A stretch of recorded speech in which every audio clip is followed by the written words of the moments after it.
Little snails munching on the kelp. And down by the base, there could be crabs, lobsters, eels, octopus, sea hares, sea cucumbers.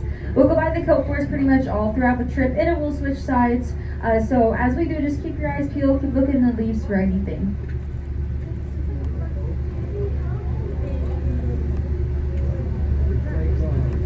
So clear. I know. It is really, really clear.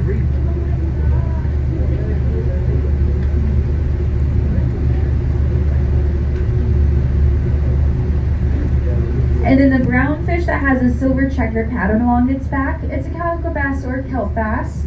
They go by both names, but they're very vicious predators out here. They're strictly carnivorous and feed on a lot of smaller fish. And the males, they'll have more of an orangish hue to their mouth and face, whereas females are completely green. And then they're not commercially fished, so you'll have a hard time finding them in a grocery store or fish market, but you can fish for them yourself if you want to try one. They would just have to be at least 14 inches in order for you to keep them. And the reason they have a size limit is because they grow very slowly. In their first year of life, they only get to 4 inches long, and then it takes them 6 years to reach 12 inches, and that's about the size that we're seeing today. We do have some larger ones in here as well. So it's pretty safe to say a lot of these calico bass have been out here for quite some time, and they're most likely pretty old. They have been recorded to live to 35 years.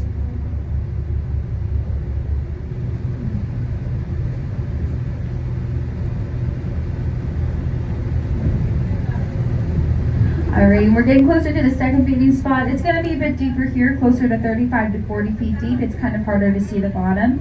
The first feeding spot's only about 20 to 25.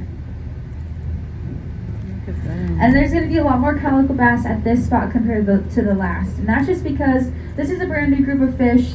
They don't follow us from feeding spot to feeding spot because they actually don't like to wander far from their homes. So essentially this will be a new neighborhood that we're hanging out with.